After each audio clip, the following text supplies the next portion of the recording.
Welcome, Melita. Welcome, everyone who's listening in. VirtualPeer is all about bringing people together around shared professional goals and challenges. And I have at the virtual table Melita, who is a program facilitator for the Peace Learning Centre. She's also a serial social entrepreneur. I'm really impressed with your background, Melita. You've founded a couple of community initiatives supporting youth entrepreneurship, which is pretty impressive. And also you are a member of our Changing Careers peer group because you are currently working towards transitioning to a role in the tech sector. So this is an opportunity for us to get to know each other better, and for our audience as well to get an insight in terms of what makes you tick and what motivates you and drives you. And so yeah, let's start with you telling a little bit about yourself, Melita, please. Well, thank you, May, for having me. And a little bit about me is that I am a little bit of everything. I can babysit children, to I can strategize revenue streams for businesses. I can create businesses. I can motivate others to create businesses. I am a professional facilitator. I love being in front of people. I love being able to work with people and have, definitely when it comes to education, and so them learning a new skill or in multiple areas. And so so I've as May have stated, like I created a social enterprise for young people called Natural Born Leaders Academy in Royal Snow, where we are teaching young people entrepreneurship via mobile snow cone bus. And so last summer was our first summer running here in Indianapolis, and it was a huge success. And so this summer upcoming, hopefully we're keeping our fingers crossed that we're going to be out this summer. So that's a little bit about what I do. I created a economic justice curriculum along with the program. So really going beyond money and really looking at the powers of money, most definitely here in America, and how it all works and how they can use it to eradicate poverty and create generational wealth, and be change agents. Wow, that's super impressive. I mean, you obviously have a huge passion for people, you know, Absolutely. a real calling for that work, and working with people who are, I guess, disadvantaged Yeah, in many respects, right? Where did absolutely. that drive come from, Melita?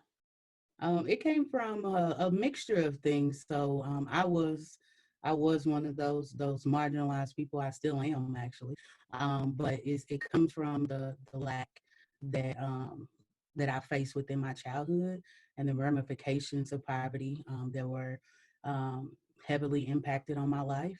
And so Mm, I just really was really probably like 6 or 7 years ago when I started to really learn about how economics work within America and why our community is plagued with poverty, and like what is creating this perpetual cycle of poverty.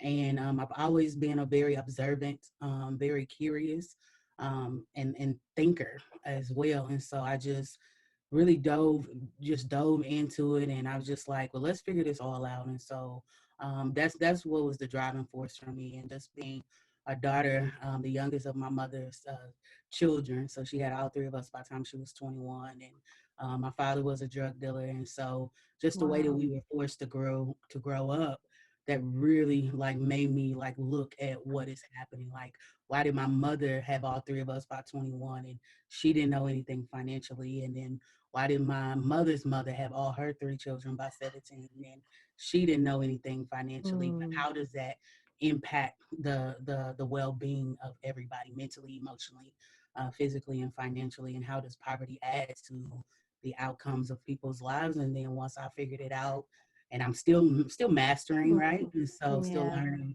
And so I'm just like, okay, well, let me use these hands and let me use this brain to create opportunities for young people to know what is happening and to have the tools and the knowledge to break it for themselves and for them, and for their families, for their present family and for the future family. So you have to know what's happening, and have the right tools in order to level up. And I think that was, and that is what's driving me, is that I like to win, May. Yeah.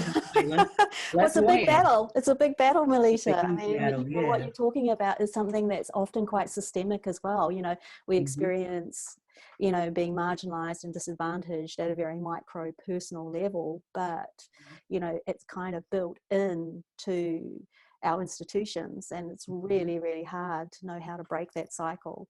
So I really Mm-hmm. admire what you're doing. It's incredible, really is Thank you. incredible. I So I appreciate it. guess that, you know, when I hear, you know, and I can really hear the passion in your voice, so I'm thinking like, why the career change? So I know we've talked about it a little bit in our peer group and stuff, but you know, share as much or as little as you like, and feel free to be candid. We can always edit this out, remember? So Okay. exactly. So yeah, so you know, because there's so much passion there, it is, you know, it does intrigue me as to why people, you know, consider a career change. So Um, story for you. well, that's a good question, and I get asked that a lot.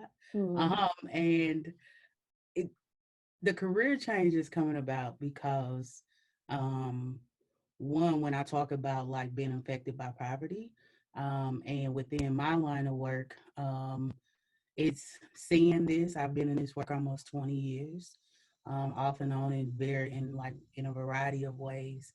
And my spirit has gotten to a space of where like I've lived in it, I'm living in it. Um, and I'm going through it and defeating poverty myself and just working it and living in it, breathing, working and running, playing like, and my spirit needs a break. And I just need to step away and help in a different way versus being on the front line. And so all of my work has been very direct. And like I said, on the front line of seeing it every day, every time I walk into these school buildings and having conversations with parents and principals and superintendents and like all the conversations that I have to have through the education and nonprofit realm. And it's just that I've reached a point of where it's just time for me to step away and tap into another side of me, that I haven't been able to do because I have been so giving of myself. And mm, so this is just another part of myself that I want to tap into. So it's just like I can continue to give in this way, or I can continue to give to myself and make it a win-win. And so I'm learning, I'm taking on new skills, taking on new challenges, and then I'm able to level up in a way financially where it doesn't negatively impact me to give because I've mm, sustained myself and my family to where it's okay for me now to give back, you know. And so I think that you know, within my area of the way that I grew up, we were always taught the other way around. You know, mm, you give of yourself until you are negatively depleted, mm, physically, emotionally, mentally, financially, yeah, and then you give yourself the closer you are to death. And that just does not work, you know. And mm, so I can't be, as my one friend told me, she was like, you can't be a martyr for this work, you know, and you mm, have to learn how to take care of you. And this yeah. is what I took me a while, but I'm grateful I didn't wait um until death. Unfortunately, like that's the only way I can think No, about it because I I think I it's really resonate with that because I used to be a secondary school teacher, and mhm, you know, and I really sort of feel what you're going through, because as a teacher, even you give so much of yourself emotionally every day, and the personal and work blend, you know, there is no boundary when you mhm, do this type of work. And so mhm, it does get to you, it does become really depleting, emotionally draining. And mhm, actually quite, you know, quite a few people I know who started in the education sector alongside of me, you mhm, know, most of us are burnt out. I would say mhm, hardly any of us, when we did our degree in teaching, are teachers now, you know, because there's like disillusionment or you're just exhausted emotionally, and mhm, it's hard to keep giving. So absolutely. I get what you mean in terms of you're wanting now to sort of focus on learning and Mhm. feeding yourself and nourishing yourself. That's, I really get that. Yeah, Mm, yeah. Yeah, it's been a long journey for me to get here, but I'm grateful. I'm here. I've been taking care of people since I was 9 years old, and mm, it's been a like now I feel like it has became a habit. It became a mm-hmm. habit of me, you know, thinking of others first before myself, and it was just like, am I giving from the heart or am I giving because I've been conditioned to Yeah, give? So Yeah, that's actually that's an important distinction, isn't it? yeah, important. Yeah. Absolutely. So, wow. Okay. So, tell me a little bit more about the aspiration you have or that you hold for yourself as you look towards changing career then. um Most definitely, like I want to stay within the work, right? In some way. Mm-hmm. So I want to be with a technology company that is doing really, really good work within communities that need it most. And so Mm-hmm. what is being offered, like and how can I use my skills for that? But also not just like an entry level role, but I want to be able to help direct and I want to create opportunities for other marginalized people to be able to enter into a world that is kept a secret from us. And Mm. so for them to be able to see themselves doing more than what is presented to them every single day. And in the schools that I'm in, the lower economic schools, they always are only pumping employment as far as like, lower jobs, that people will call lower, but now we're living through a pandemic and they are the higher Mm. jobs, right? And so, Mm. but not even just really having helping young people to unlock their potential within worlds that they have don't even know that exist. And so I want to be able to do that. I want to be able to be a director in some position, whether that's forward facing with customers or again building my technical skills and development and design and working in the background, but also creating a pipeline or program that will get out into the community and having young people and even young adults, be able to see themselves in a whole nother world. And Yeah. we'll pay them significantly to again break those cycles of poverty. So Mm. yeah. Have you got any organizations or companies in mind? um I've been working with one underground right now, which is called the Halo app. The Mm-hmm. Halo app is disrupting the financial system for marginalized communities. And Mm-hmm. so this disrupting the payday loan industry and their predatory lending practices and allowing for us to do peer-to-peer. And so peer-to-peer lending. So that's one of the apps that I'm working on in the background with a few people that I've met along this transition journey. And Oh, so that I'm sounds doing pretty some work cool. with them. Yeah. Yeah, yeah. So I just wish we were in a space financially where I could be full time, but I just believe in what they're doing. I think it's an awesome product, and it's most definitely needed. And it's a part of one of the lessons that I teach within my own curriculum about how predatory lending actually works and why there are so many in the hood is where I stay. Mm. So, and why are there so many on every like almost every corner?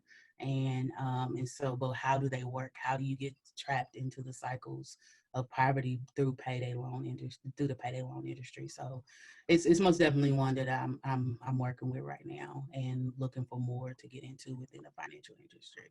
Wow, that sounds, I mean, that's a huge gap, isn't it? Mhm. That Absolutely. Halo could fill. So, I mean, when I think about um, a startup like Halo, have you guys looked at things like Y Combinator? Have you looked at getting funding to focus on building a minimum viable product quickly? I think that they've done a lot of that. I know that one of the meetings that we had several weeks ago when I was brought in to like the main team, Mm-hmm. meeting. And so one of the things that they discovered is that they're having a hard time getting funding.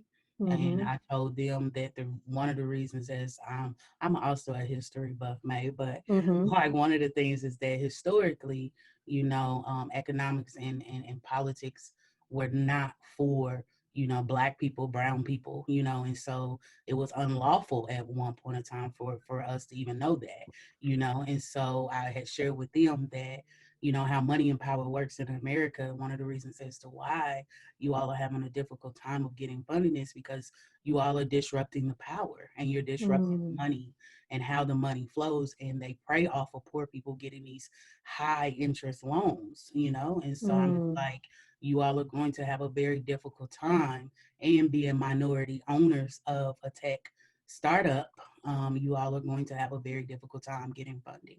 And they said, well, you know, Melita, you're absolutely right. And so I'm just like, and I proposed to them a model as far as like what we could do to really take this from having or needing funding to really getting it to a community grassroots organization, you know, as a tech startup, you know, and really flipping it on its head. So we're kind of playing around with a few Yeah, things. you could actually. I mean, you could actually even do a Kickstarter kind of program, couldn't you? And get the community to fund it. Yeah. And there's also, as you're talking, it just reminded me of a foundation called the Kaufman Foundation. Have you heard of that? Yeah, I've heard of the Kaufman Foundation. Yeah, because they do invest significant amounts of money in, Yeah. in areas where it's really needed, where people are disadvantaged and minorities. And so definitely have a look at that. Yeah. Okay. So I know you've probably touched on this when you were sharing a little bit about your background, and but in terms of the trigger around exploring a career change, what was the tipping point for you to think, okay, look, I have to choose a different path right now?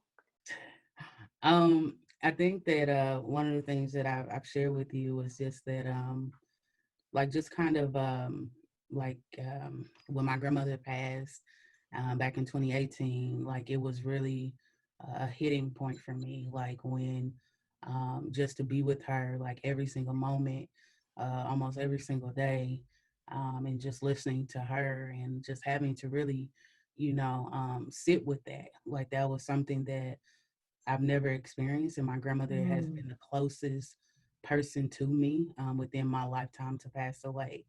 And that was the moment that really, really hit me hard, that my grandmother is leaving, but then also leaving with some regret of not fulfilling, you know, what it is that she desired to do for various reasons. And she was very young. She was 68. And I said to myself, you know, after and during, you know, when she was passing, and I was just like, I have to figure out what it is that I want to do, and I need to pursue it.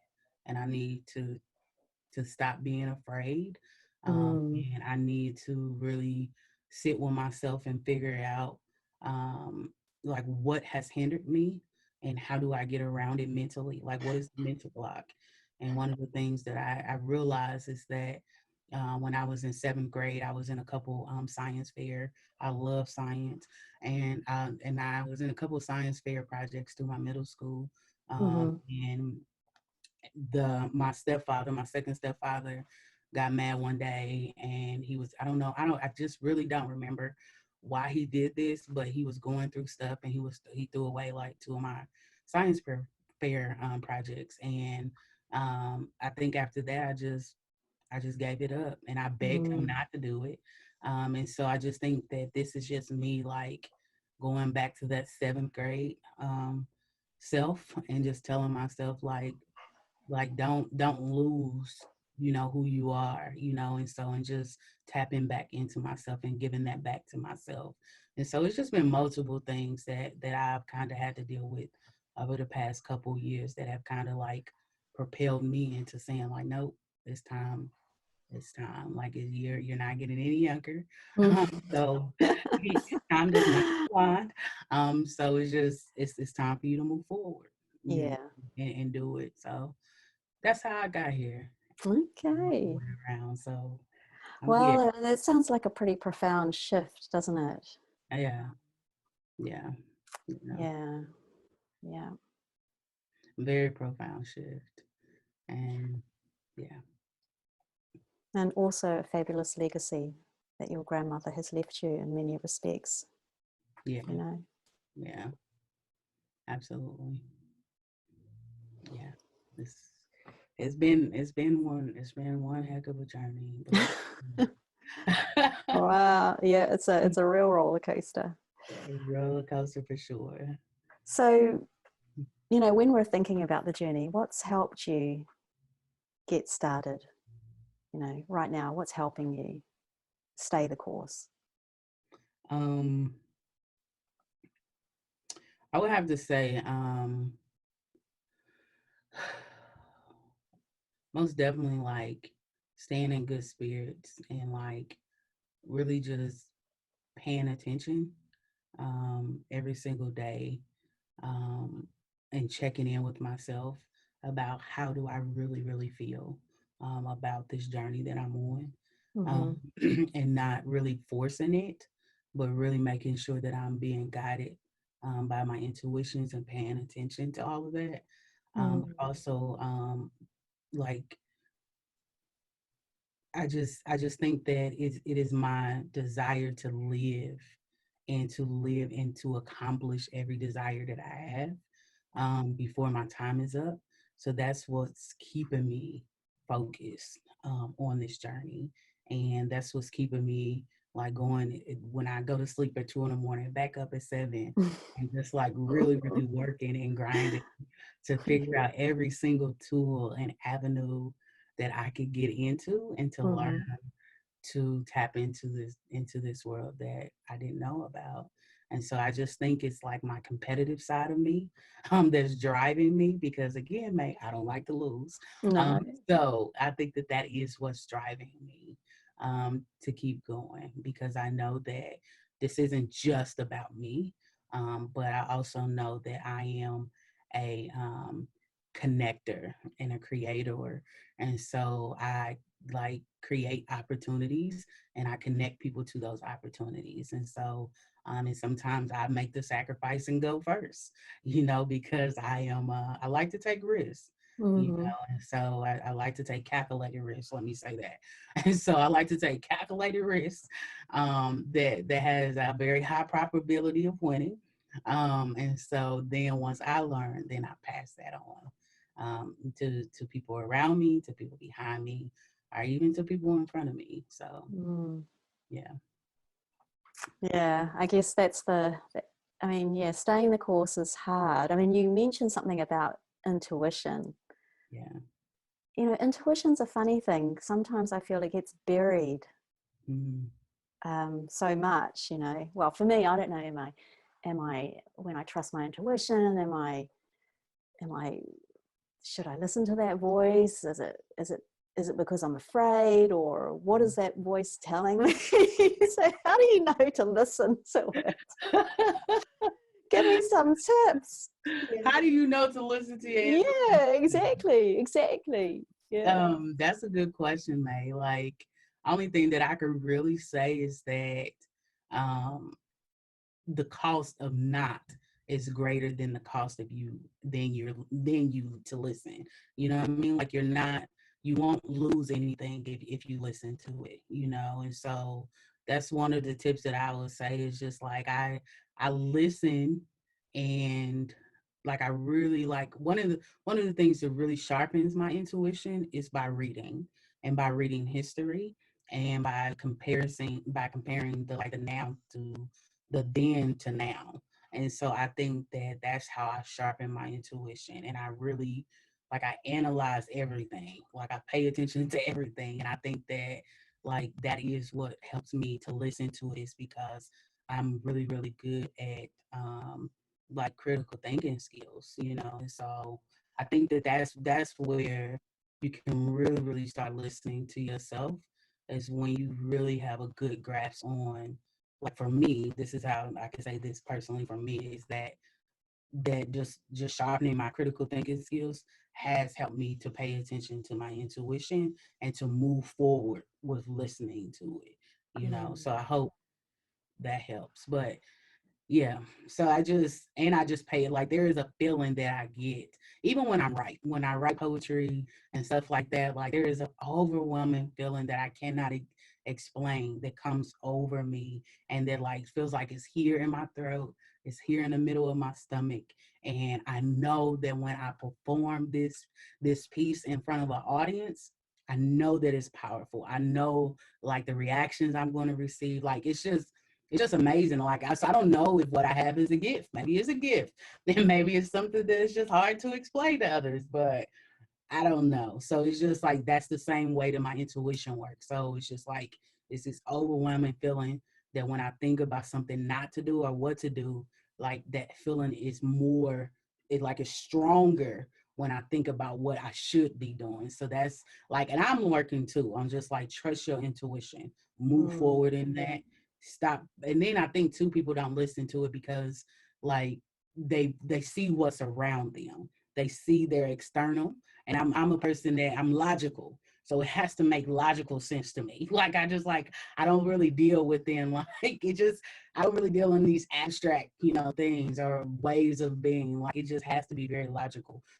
But sometimes that's just not how intuition works, right? And so you have to just be comfortable and not force it, and lean mm, more on your insides and trust on your inside versus trusting what you see in front of you. And so we as a society lean more on what we see in front of us, mm. and then our internal, because we've been taught differently. So we've been taught to go against ourselves versus going with ourselves. So Yeah, actually, I think, and that's kind of learned as well, as you grow up. I'm thinking just in terms of the role of parents, the role mm-hmm, of education, the role of work, how mm-hmm, often, you're told to not be yourself mm-hmm, or to not trust yourself. You're always second guessing yourself because other people are second guessing you all the time. Or so, mm-hmm. yeah. So, okay, well, I'll take that on board. That's really. So I'm thinking, when I lie awake at 3 o'clock in the morning thinking about VirtualPeer, I'll think that's a sign. That's my intuition telling me I really must persist, even though it's hard. Yeah. Okay. So, a lot of the time when we travel a difficult road, there are key people in our lives that really help us, you know. So who Yeah. would you say has helped you the most so far? Um, so far, it has most definitely been my wife. She has been um, instrumental and um, for me on this journey, and she has like is most definitely magic for me. She's just constantly like telling me like how awesome I am despite rejection and things like that. And so she's constantly telling me how my skills are such an asset to any company, the way that I think, the way that I'm able to work both sides of the field, being able to speak with customers or being able to strategize, in the background. And she's able to see things about myself that I need to really give myself more credit about and really like own about myself. And so she's just really been key in helping me to develop into the person that I always knew that I should be, but I knew that like for various reasons that I wasn't. And so now I'm getting there, and I commend her all the time, and I tell her thank you for lighting the fire, inside of me and allowing me to be myself on this journey. And it hasn't been easy for us, as Mm, it is for anybody, but it's just we've grown a lot to understand one another and how to sharpen each other's tools in a way that we need it for ourselves, for our own individual and then collective journey. So it has been my life. yeah. Well, it's great that you have such a powerful ally Mhm. alongside you, Yeah, yeah, It's really key. Yeah. yeah. Very, very key, and to success for anybody, like whoever your partner is, like in life, like that is key for you reaching milestones that you have set for yourself. It's key who your partner is. And I tell my students that all the time. Like your Mm. partner you choose determines your financial outcome. So choose wisely. Choose wisely. Choose wisely. Okay. So wise woman. What's your number one piece of advice that you would give to others who are considering or embarking on changing their career? Number one thing that I would say is, and I wrote it up on the board behind me, but the camera kind of flips it a little bit, I guess, but right here Oh, I can behind see me. it. Yeah, yeah. Fill. Fill your cup first and give from the overflow. And Fill your so cup first and give from the overflow. Oh yeah, yeah, I give love from that. the overflow. And so most definitely giving back to yourself. And one of the things that I've said was about time. Like you have to make time within this transition, whatever career transition you're making. You have to you set aside the time to make the career transition. And so whatever it is that you have to cut off for you to gain those skills, to gain that knowledge, to gain those connections, that networking, you have to make time for it. And you have to cut off some of those things that are not feeding you, and not propelling you towards your overall goal. And that's not even just for career change, that also can be for anything personal. And so one of the things that I'm working towards personally is to get back on my bike, to go back cycling and getting back out and exercising and different things like that. And so my whole goal, one of my overall goals for life is to be in a triathlon. And so that's one of the things that in order for me to get there, I have to make time. So I have to fill my cup first and then give from the overflow. And so most definitely as this career change is not for the faint of hearts. So you most definitely have to set the time aside. And then once that cup is filled, once that goal is obtained, and then you can give from that overflow. And so you can give some more time because then you have time, set aside and built up for you to be able to go back to what you were doing before you started the career change, but you're going to do it a little bit differently um, than what you did before. So most definitely fill your cup first and get from the overflow. Well, that's a wonderful thing to keep in mind, actually. And I'd Yeah, never really thought about it that way. And, you mentioned in your note to me about time, about how precious time is absolutely. and not to give it away, Yeah, and I guess that sort of speaks to that as well, isn't it? It's like, yeah, yeah. yeah. It's the most valuable asset. It's the only thing that we can't. It's not tangible, but it's also something that we can't spend in, without thinking, and we can't get it back. And so Mm, we have to be wise as what we do with our time, and we have to orchestrate a life of where we're living on our own time versus always having to live on someone else's. And so mm, that's one of the things that I'm thinking about with the career change, is because it will give me an opportunity after a while to be able to create revenue streams where I am living on my own time. And one of the mm. things that I tell my students all the time is that money doesn't buy you things, it buys you time. And so it gives you the opportunity to live the life the way that you want to live it. Yeah, Yeah, yeah. absolutely.